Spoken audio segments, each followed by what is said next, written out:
Oklahoma's rural hospitals may have to drastically cut services or close altogether. That's the warning tonight from one of the state's leading healthcare industry experts, all because of proposed federal Medicaid cuts. News 4's Spencer Humphrey is here with what those industry leaders saying can be done to prevent that damage from happening. Spencer, what are you hearing?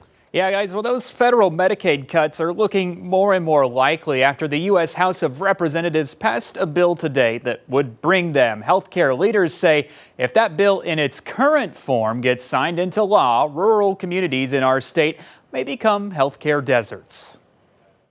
The bill is passed. Cheers from Republican Congress members Friday after the U.S. House of Representatives passed President Trump's One Big Beautiful Bill by a one-vote margin. USA. The bill would raise spending on immigration and the military and also extend President Trump's 2017 tax cuts while temporarily ending tax on tips and overtime. To make that all possible, the bill would bring massive cuts to food assistance, clean energy funding, and Medicaid, with potentially millions of people losing benefits. People will file for bankruptcy when they have to go to the doctor or the hospital, and there will be ripple effects. Ripple effects, healthcare industry leaders say, would hit our state's rural population the hardest. Every rural hospital in this state on operations operates in the red.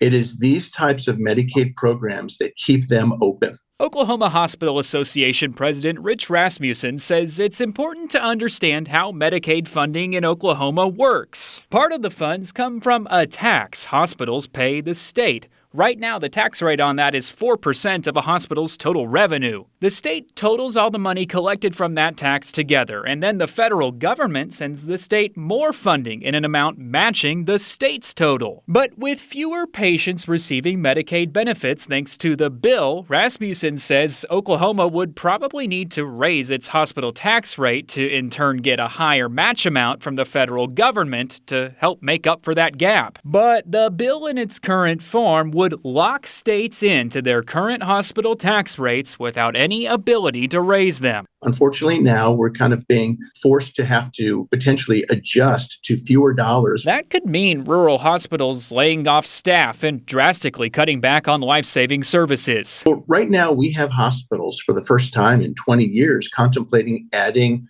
obstetrical services to deliver babies. So if what is passed makes it more difficult to be able to financially demonstrate that you can do that, then you will have hospitals that just won't choose to offer obstetrical services.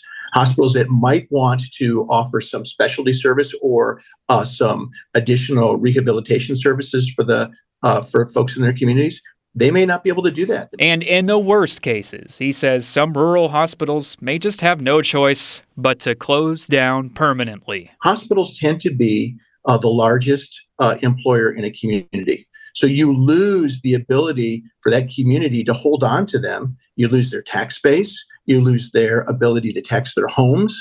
So it has an effect of, kind of just rippling downstream. And Rasmussen says he does see a possible solution he's hoping the U.S. Senate will consider when the bill makes its way to them. That being, allow a 1 or 2 year grace period for states to adjust their hospital tax rates as needed so they can prepare accordingly for these Medicaid cuts. Of course, we'll keep you posted.